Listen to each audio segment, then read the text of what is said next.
हाँ, इस कार्ड से हम पैसे निकाल लेते हैं, तकरीबन 5-6 लाख। Are you serious? क्या तुम मुझसे मजाक कर रही हो? तुम्हारे भाई ने मुझसे कहा कि तुम इस वक्त काफी मुश्किलों से गुजर रही हो और तुम्हारा भाई तुम्हें इस हालत में देख नहीं सकता, ये तो तुम जानती हो। इसलिए पीयूष ने सोचा कि हम जिन बड़े बड़े प्रोजेक्ट में इन्वेस्ट करके पैसा कमाते हैं, हमारे साथ साथ तुम भी उन प्रोजेक्ट में इन्वेस्ट करके थोड़ी बहुत पॉकेट मनी निकाल लो। मगर पॉकेट मनी निकलने का ये मतलब नहीं कि तुम हमारे मुंह पर इस तरह से चिल्लर फेंको।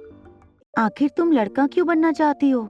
पिंकी ने अपने होठों को दबाते हुए आर्यन के सवाल का जवाब दिया। क्योंकि मेरी माँ कहती है काश मैं लड़का होती, मैं बस अपनी मम्मी को खुश देखना चाहती हूँ। ये कहते हुए पिंकी उदास होकर वहाँ से चली गई।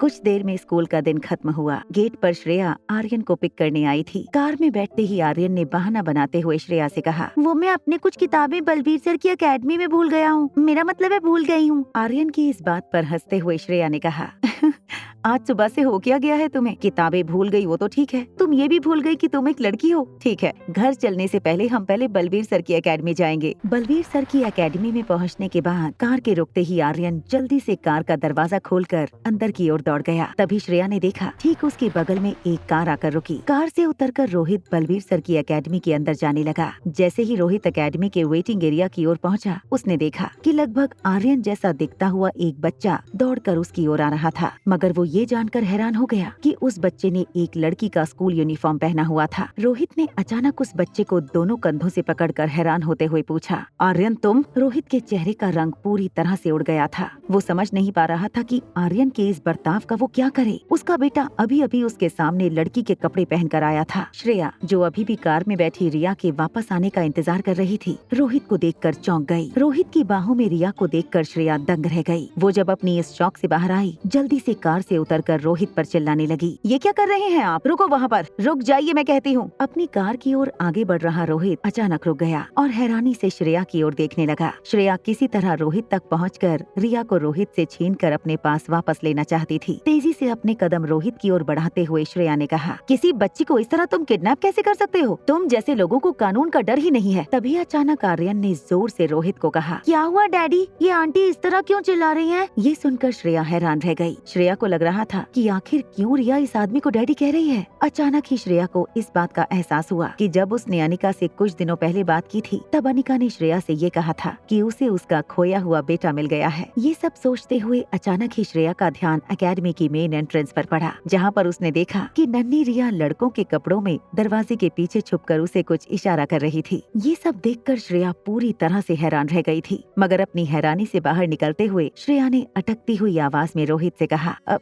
सॉरी, मेरा मतलब है कि शायद मैंने आप दोनों को कोई और समझ लिया और इसीलिए अचानक ही मैं वो सब कुछ बोलने लगी जो शायद मुझे। आर्यन को कार में बैठाते हुए रोहित गुस्से से श्रेया की ओर देखने लगा और बिना कुछ कहे खुद भी कार के अंदर बैठकर वहाँ से चला गया।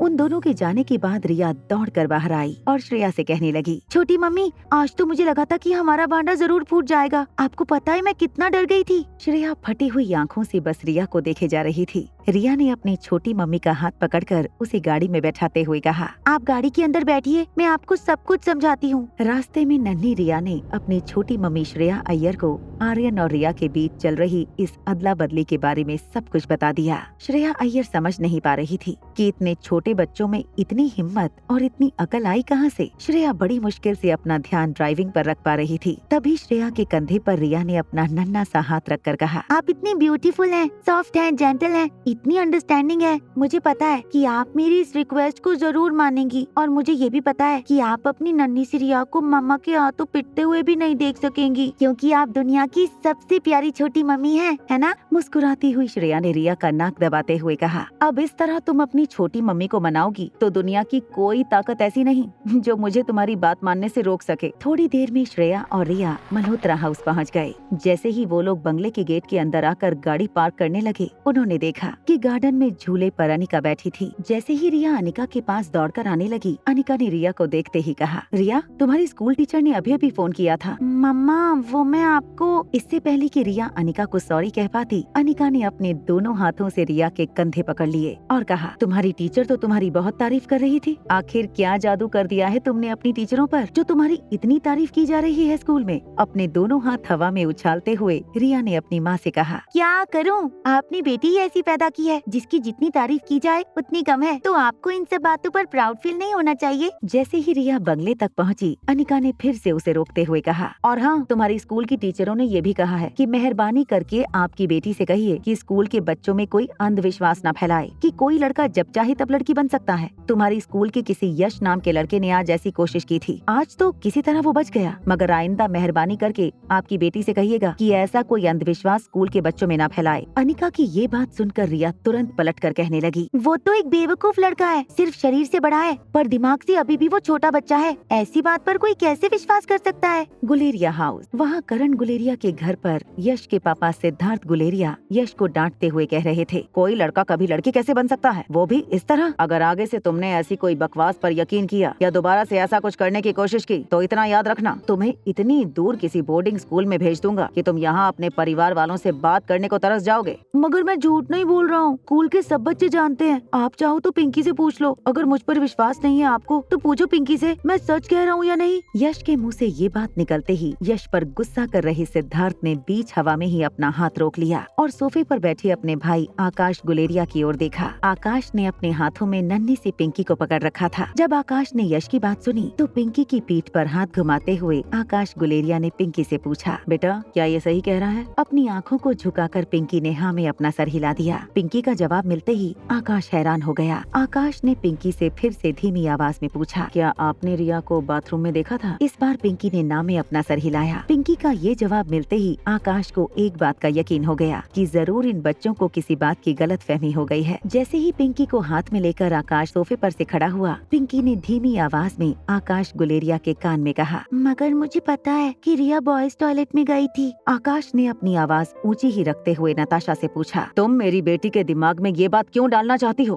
कि उसे एक लड़का बनना चाहिए? मुझे जवाब चाहिए। आकाश, हमारी सगाई को इतने साल बीत चुके हैं, मगर तुम अब तक मुझे अपनी पत्नी के रूप में स्वीकार करने को राजी ही नहीं हो रहे हो। क्या ये सब कुछ इसीलिए है क्योंकि पिंकी एक लड़की है? एक बात हमेशा याद रखना, पिंकी मेरी बेटी है और तुम उसे इस तरह से ब्रेन वॉश नहीं कर सकती। कबर्ड का एक दरवाजा जो खुला था उसे जोर से धकेलते हुए आकाश नताशा के रूम से बाहर निकल गया। वहाँ मल्होत्रा हाउस में अनिका के इंटरोगेशन से बचने के बाद रिया अपने कमरे में बैठकर मैथमेटिक्स की किताबें पढ़ने लगी। उसे पता था कि उसके लिए ये आने वाले कुछ दिन बहुत टफ गुजरने वाले थे, क्योंकि ना ही रिया सिर्फ मैथ में कमजोर थी, मगर उसे मैथ में कोई खास इंटरेस्ट भी नहीं था। इसलिए मैथमेटिकल ओलंपियाड कंपटीशन में हिस्सा लेना रिया के लिए ठीक वैसा ही था जैसा आर्यन के लिए डांस कंपटीशन में हिस्सा लेना। लगभग 10 मिनट तक मैथ के कुछ प्रॉब्लम सॉल्व करने के बाद रिया मैथ की किताबों से बातें करने लगी। रिया ने अपनी किताबों से कहा, हाँ, अब आप लोगों को थोड़ा ब्रेक लेना पड़ेगा क्योंकि आपको देख देख कर मेरे सर में दर्द होने लगा है। Right now it's time for live stream. मैं अपनी लाइव स्ट्रीम खत्म करूंगी, फिर वापस आपके पास आकर आपकी सारी प्रॉब्लम सॉल्व करूंगी। किताबों को एक तरफ रखते हुए रिया ने अपना मोबाइल फोन उठाया और लाइव स्ट्रीम ऐप में लॉग ऑन किया। जैसे ही रिया ने उस ऐप में लॉगिन किया, एक बड़ा सा पॉपअप उसकी स्क्रीन पर फ्लैश होने लगा। Little angel versus kind human. अलग अलग रंगों में लाइव स्ट्रीम पर कुछ रूल्स एंड रेगुलेशन फ्लैश होने लगे। कमेंट सेक्शन में लोगों की कमेंट्स आना भी शुरू हो गई थी। इस कंपटीशन में रिया ने पहली बार पार्टिसिपेट किया था। हालांकि रिया के फैन पिछले कुछ दिनों में बहुत बढ़ गए थे और उसके नंबर 1 फैन उसके फैन नानू ने रिया की सपोर्ट में काफी टोकन भी भेजे थे। मगर फिलहाल रिया ने जिस कंपटीशन में पार्टिसिपेट किया था, उस कंपटीशन में पार्टिसिपेट करने वालों का देश और दुनिया भर से लाखों की संख्या में फैन बेस था। फैन के मामले में रिया इन सब से काफी पीछे थी। वहाँ इस लाइव स्ट्रीमिंग प्लेटफॉर्म कंपनी के सुपरवाइजर इस फेस ऑफ कंपटीशन के इंचार्ज से चैट कर रहा था। सुपरवाइजर ने इंचार्ज से पूछा, इस साल की हमारी कंपटीशन कैसी चल रही है? क्या कोई नया इंटरेस्टिंग धमाकेदार टॉपिक मिला है हमें, जिससे इस साल हम अपने इवेंट को और ज्यादा बड़ा कर सकें? इंचार्ज ने रिप्लाई देते हुए कहा, इस बार भी हर साल की तरह बड़े बड़े लाइव स्ट्रीमर्स हमारी कंपटीशन में हिस्सा ले रहे हैं, मगर इस बार मेरी सबसे ज्यादा होप जिस पार्टिसिपेंट से है, उस पार्टिसिपेंट का लॉगिन आईडी नाम है लिटिल एंजल। इंचार्ज की कमेंट पढ़कर सुपरवाइजर हैरान हो गया। उसने जब चेक किया कि इस लिटिल एंजल की फैन लिस्ट में सिर्फ 2 लाख फैन थे, तो सुपरवाइजर डिसअपॉइंट हो गया कि लिटिल एंजल के अब तक सिर्फ 2 लाख फैन हुए थे। उसने अपने इंचार्ज पर हंसते हुए कहा, 2 लाख फैन से क्या होने वाला है? हमारे लाइव स्ट्रीमिंग ऐप पर 2 लाख वाले कम से कम 20 लाख आईडी होंगे। हमें चाहिए कोई बड़ा धमाका जिसके फैन लिस्ट में करोड़ों फैंस हों। सुपरवाइजर की इस बात का जवाब लिखते हुए इंचार्ज ने कहा, मगर सर, ये एक 5 साल की बच्ची है। सर, अगर हम इस लिटिल एंजल को हमारी वेबसाइट पर प्रमोट करें तो ये लिटिल एंजल काफी फैन फॉलोइंग अट्रैक्ट कर सकती है पूरी दुनिया से। इंचार्ज की ये बात सुनकर सुपरवाइजर ने उसे फटकार लगाते हुए कहा, तो फिर तुम किस बात का इंतजार कर रहे थे अब तक? अरे, इस चीज की बहुत ज्यादा हाइप करो। हर जगह लिटिल एंजल को प्रमोट करो, चाहे सोशल मीडिया हो या फिर हमारे गेमिंग प्लेटफॉर्म। हर जगह इस बात को बड़े बड़े अक्षर में लिखो। चाहिए तो ये वीडियो अपलोड करो। कुछ भी करके इस लिटिल एंजल की फैन फॉलोइंग बढ़ाओ। तुम्हें नहीं पता कि तुम्हारे हाथ में कितना बड़ा खजाना लगा है। तुम्हारे रिसर्च की दाद देता हूँ। ये लड़की सचमुच एक करिश्मा है। हो सकता है कि आगे चलकर ये लड़की इंटरनेट गेमिंग दुनिया की एक सेंसेशनल सुपरस्टार बन जाए। मगर एक बात है, हमारे पास इस बच्चे का जो फोटोग्राफ है वो काफी ब्लर है। इस बच्चे का कोई अच्छा सा फोटो ढूंढने की कोशिश करो। हम लिटिल एंजल को इस बार हमारी प्रमोशनल एक्टिविटीज में जरूर यूज करेंगे। इससे उसकी पॉपुलैरिटी पूरे देश में काफी बढ़ जाएगी। वहां रिया अपनी गेम खेलने में मस्त थी। सुपरवाइजर और इंचार्ज की बातों से बिल्कुल अनजान अपने आज के दिन के 2 टाइटल जीत चुकी थी। 2 टाइटल जीतने के बाद रिया ने अपनी लाइव स्ट्रीम एंड कर दी। लाइव से लॉग आउट करने के बाद रिया आज बेहद खुश थी। मगर जैसे ही उसकी नजर टेबल पर पड़ी मैथ की वर्कशीट पर पड़ी, अचानक ही रिया के चेहरे की चमक फिर से गायब हो गई। वहां नीचे डिनर करने के बाद अनिका अपने बेडरूम की ओर जाते हुए सीढ़ियां चढ़ने लगी। तभी अनिका ने पीछे से अंजलि मामी की आवाज सुनी।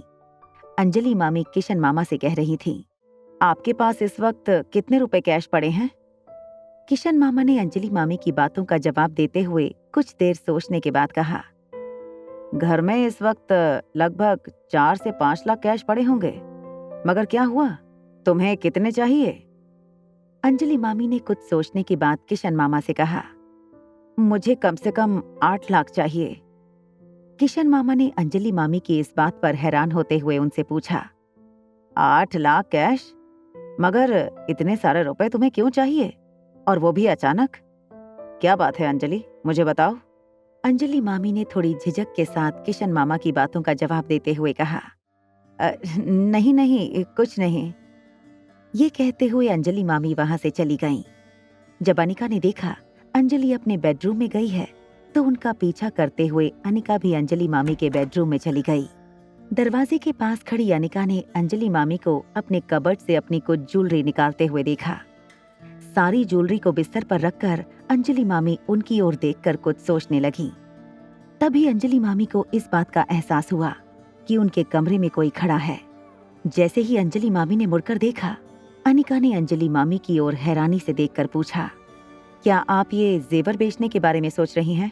पीछे खड़ी अनिका की बात सुनकर अंजलि मामी ने सारे गहनों को फिर से अलमारी में रखते हुए अनिका से कहा, अरे बेटा, ये तो काफी वक्त हो गया था, मैंने अपनी अलमारी अरेंज नहीं की थी, इसलिए सोचा कि आज एक बार अलमारी को फिर से ठीक से अरेंज कर लूं। मामी, आपको पैसों की जरूरत है? अनिका के मुंह से ये बात सुनते ही अंजलि मामी हैरान होकर अनिका की आंखों में देखने लगी। कुछ देर एक दूसरे को देखने के बाद अनिका ने अपनी पर्स से एक एटीएम बैंक कार्ड निकाला और अंजलि मामी के सामने बिस्तर पर रखते हुए कहा, ये लीजिए मामी, आपको जितनी जरूरत हो इस कार्ड से निकलवा लीजिएगा। अनिका के इस जेस्चर को देखते ही अंजलि मामी की आंखें भर आईं। अंजलि मामी ने वो कार्ड अनिका के हाथों में फिर से रखते हुए कहा, तुम हमारी बच्ची हो, मैं तुम्हारे पैसे कैसे ले सकती हूँ? मामी, आप चिंता ना कीजिए, इसके अलावा भी मेरे पास कुछ और रुपए पड़े हैं, आप इस बैंक के सारे रुपए यूज कर सकती हैं, कोई प्रॉब्लम नहीं होगी। जब अनिका ने अंजलि मामी को बहुत फोर्स किया कि वो इस कार्ड में से अपनी जरूरत की रकम निकाल लें, तो थोड़ी देर के बाद अंजलि मामी ने कुछ सोचते हुए वो कार्ड अपने हाथों में लिया और तेज कदमों से अपने बेडरूम से बाहर चली गईं। जैसे ही अंजलि मामी नीचे हॉल में पहुंची, उन्होंने देखा कि मीनाक्षी तिल मिलाकर बंगले के अंदर आ रही थी। घर के अंदर आते ही मीनाक्षी ने अंजलि मामी से पूछा, क्या तुमने वो पैसे रेडी रखे हैं? अंजलि मामी ने अपने हाथों का बैंक कार्ड मीनाक्षी को दिखाते हुए कहा, हाँ, इस कार्ड से हम पैसे निकाल लेते हैं, तकरीबन 5-6 लाख। Are you serious? क्या तुम मुझसे मजाक कर रही हो? तुम्हारे भाई ने मुझसे कहा कि तुम इस वक्त काफी मुश्किलों से गुजर रही हो और तुम्हारा भाई तुम्हें इस हालत में देख नहीं सकता। ये तो तुम जानती हो। इसलिए पीयूष ने सोचा कि हम जिन बड़े बड़े प्रोजेक्ट में इन्वेस्ट करके पैसा कमाते हैं, हमारे साथ साथ तुम भी उन प्रोजेक्ट में इन्वेस्ट करके थोड़ी बहुत पॉकेट मनी निकाल लो। मगर पॉकेट मनी निकलने का ये मतलब नहीं कि तुम हमारे मुंह पर इस तरह से चिल्लर फेंको। इतने रुपए में तो आजकल एक अच्छी हैंडबैग भी नहीं आती। लगभग गिड़गिड़ाती हुई आवाज में अंजलि मामी ने मीनाक्षी से कहा, मीनाक्षी, तुम तो जानती हो हमारी फैमिली सिचुएशन के बारे में। हम सब इस वक्त सिर्फ और सिर्फ अमृत टैबलेट के बाजार में आने का इंतजार कर रहे हैं। हमारा सारा पैसा वर्किंग कैपिटल में लग गया है। अमृत टैबलेट बनाने के लिए जो कैपिटल इन्वेस्टमेंट चाहिए, उसी में हमारा सारा पैसा लग गया है। अब जब तक वो दवाई मार्केट में नहीं आती और हमारी कमाई शुरू नहीं होती, तब तक के लिए बस मुझे थोड़ा सा सहारा चाहिए। इसीलिए मैंने सोचा कि थोड़ा बहुत इन्वेस्टमेंट करके अगर मैं पैसे कमा सकूं, तो आने वाले कुछ दिनों के लिए मुझे वो पैसे काम आ जाएंगे। इस घर को अगर तुम गिरवी रख देती हो तो अच्छी खासी रकम तुम्हें मिल सकती है, कम से कम 5 करोड़ रुपए। अब सोचो, 5-6 करोड़ का इन्वेस्टमेंट करोगी तो रिटर्न्स भी ज्यादा मिलेंगे और उन रिटर्न से तुम अपनी फैमिली का ख्याल भी रख पाओगी। मैं बस इसलिए इन्वेस्ट करना चाहती हूँ ताकि मैं थोड़ी साइड इनकम खड़ी कर सकूँ अपने परिवार के लिए। उसके लिए घर गिरवी रखना मुझे ठीक नहीं लग रहा है। अगर तुम 3 करोड़ रुपए इन्वेस्ट करती हो तो कम से कम प्रॉफिट में तुम्हें 1 से 1.5 करोड़ रुपए मिलेंगे। मगर तुम हमें क्या ऑफर करना चाहती हो? 6-7 लाख रुपए। ये हमारे लिए कितनी शर्म की बात होगी, कभी सोचा है तुमने? या फिर तुम चाहती हो कि हमारे खानदान की नाक हमारे क्लाइंट के सामने कट जाए? एक बात तुम भी कान खोल कर सुन लो, अगर तुम्हें हमारे साथ इन्वेस्टमेंट करना है तो कम से कम 1 करोड़ रुपए का इन्वेस्टमेंट करना होगा, वरना भूल जाओ। अगर ये बात है तो फिर रहने दो, मुझे नहीं करना इन्वेस्टमेंट। जरा देखो अपनी तरफ, तुम रायचंद परिवार का एक हिस्सा थी। मुझे पता है कि तुम्हें बचपन से ही पैसे में रहने का बड़ा शौक था, मगर आज मल्होत्रा खानदान की ये हालत देखकर हमें तो तुम पर तरस आता है। चलो ठीक है, तुम्हारी हैसियत के मुताबिक ही सही, हमें तो तुम्हारी मदद करनी है। कुछ और पैसे मैं अपनी तरफ से जोड़कर तुम्हारे लिए इन्वेस्ट कर दूंगी। इससे पहले कि अंजलि मामी की इंसल्ट करते हुए मीनाक्षी आगे कुछ कहे, अनिका ने अपनी आवाज ऊंची करते हुए मीनाक्षी से कहा, मेरी मामी को तुम्हारी भीख नहीं चाहिए। अनिका की ये आवाज सुनकर मीनाक्षी और अंजलि मामी दोनों चौंक गए। अंजलि मामी की ओर देखते हुए अनिका ने बिल्कुल धीरे और पोलाइट आवाज में कहा, मामी, अगर आपको साइड इनकम ही कमानी है तो इसमें मैं आपकी मदद करूंगी। बाहर के लोगों को मदद के लिए बुलाने की कोई जरूरत नहीं है। अनिका की ये बात मीनाक्षी को तीर की तरह चुभ गई थी। अपनी आंखें छोटी करते हुए मीनाक्षी ने अनिका से पूछा, अपनी उम्र के हिसाब से तुम बहुत बड़ी बड़ी बातें करती हो। क्या तुम जानती भी हो कि हम किस चीज में इन्वेस्ट करते हैं? क्या तुमने कभी मेहरा खानदान का नाम सुना है? वही मेहरा खानदान जिसमें सिमरन मेहरा ने शादी की है।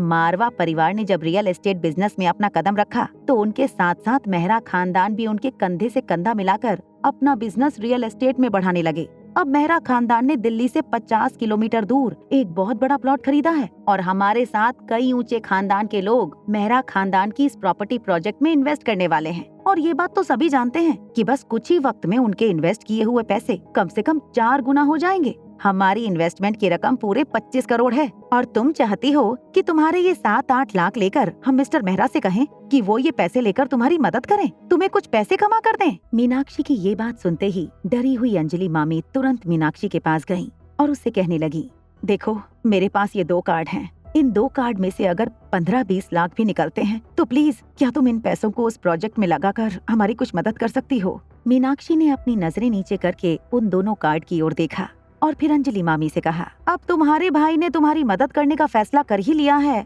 तो नाक भी कटानी होगी, मगर 30 लाख रुपए से एक भी पैसा कम नहीं चलेगा। ये कहकर मीनाक्षी ने अंजलि मामी के पास से उनका और अनिका का बैंक कार्ड अपने हाथ में ले लिया। तभी अचानक अनिका ने दोनों कार्ड मीनाक्षी के हाथ से छीन लिए। अनिका के इस बर्ताव पर गुस्सा होकर मीनाक्षी तिल मिलाकर अनिका की ओर देखने लगी। आगे की कहानी जानने के लिए देखें अगला एपिसोड सिर्फ पॉकेट एफएम के YouTube चैनल पर। और एक लड़की को देखा तो के सारे एपिसोड को सुनने के लिए डिस्क्रिप्शन में दी गई लिंक से डाउनलोड करें पॉकेट एफएम ऐप।